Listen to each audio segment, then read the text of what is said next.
बेटे और बेटियों, मध्य प्रदेश में आज कई महीनों बाद कोविड के 30 नए प्रकरण मिले हैं। कल अपने पूरे देश में भी 7,495 पॉजिटिव प्रकरण पूरे देश में आए हैं। और एक बात जो मन में चिंता पैदा करती है, महाराष्ट्र, गुजरात और दिल्ली तीनों राज्यों में पिछले एक सप्ताह से पॉजिटिव केसों में लगातार वृद्धि हो रही है, लगातार बढ़ोतरी हो रही है। कल महाराष्ट्र में 1201, गुजरात में 91 और दिल्ली में 125 प्रकरण आए हैं।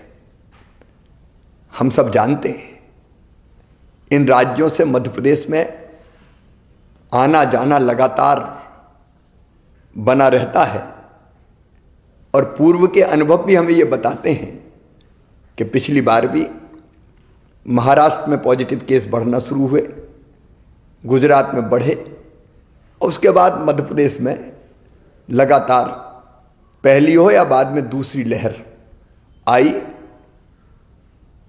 और दूसरी लहर में जो कष्ट हमने भुगते हैं वो हम कभी भूल नहीं सकते।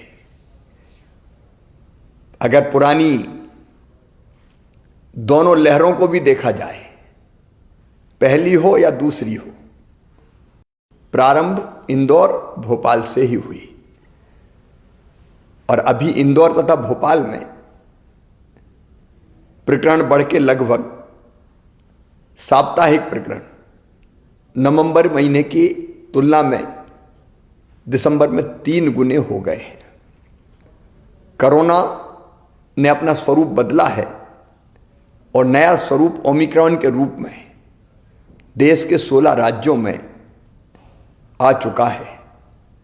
इस संभावना से इनकार नहीं किया जा सकता कि मध्य प्रदेश में भी ओमिक्रॉन वायरस के केस मध्य प्रदेश में जल्दी आ जाएं। यदि हम पूरी दुनिया का भी अध्ययन करें और पूरी दुनिया का अनुभव देखें तो ओमिक्रॉन बहुत तेजी से फैलता है। इंग्लैंड में 1 लाख केस प्रतिदिन आ रहे हैं, अमेरिका में भी लगभग 2.5 लाख केस प्रतिदिन आ रहे हैं, यूरोप में भी ओमिक्रॉन बहुत तेजी से बढ़ रहा है।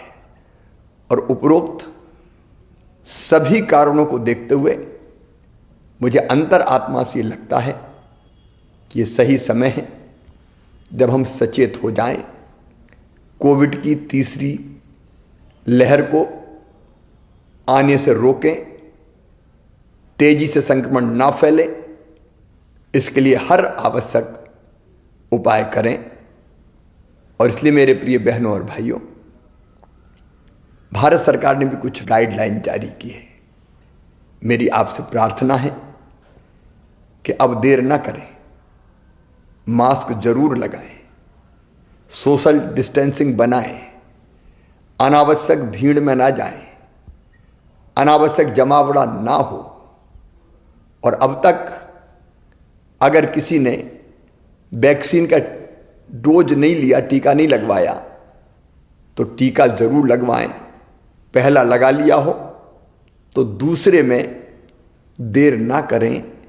अगर समय की अवधि पूरी हो गई हो तो तुरंत दूसरा टीका भी लगवाएं। इसके साथ ही हमने पहले ही तय कर दिया था कि स्कूल में जो हमारे बच्चे हैं वो 50% की संख्या में ही जाएंगे ताकि वहाँ सोशल डिस्टेंसिंग बनी रह सके। हम आज एक फैसला और कर रहे हैं कि रात्रिकालीन कर्फ्यू रात 11 बजे से लेके सुबह 5 बजे तक लगा रहेगा। अगर आवश्यकता पड़ी तो कुछ और उपाय हम जरूर करेंगे। और हाँ, अगर कोविड का कोई पॉजिटिव केस आता है तो घर में अगर पर्याप्त स्थान है तो घर में उसको आइसोलेट करके इलाज करेंगे, और नहीं तो हर हालत में उनको हमको अस्पताल में ही भर्ती कराना चाहिए ताकि परिजन वायरस के संक्रमण से बच सकें। सावधान रहना है, याद रखना सावधानी में ही सुरक्षा है। मेरी प्रार्थना है आप सब सहयोग करें ताकि तीसरी लहर के संकट से हम अपने प्रदेश को बचा पाएं और अपनी जनता की जिंदगी की सुरक्षा कर पाएं। ये आप सबके सहयोग से ही होगा। बहुत बहुत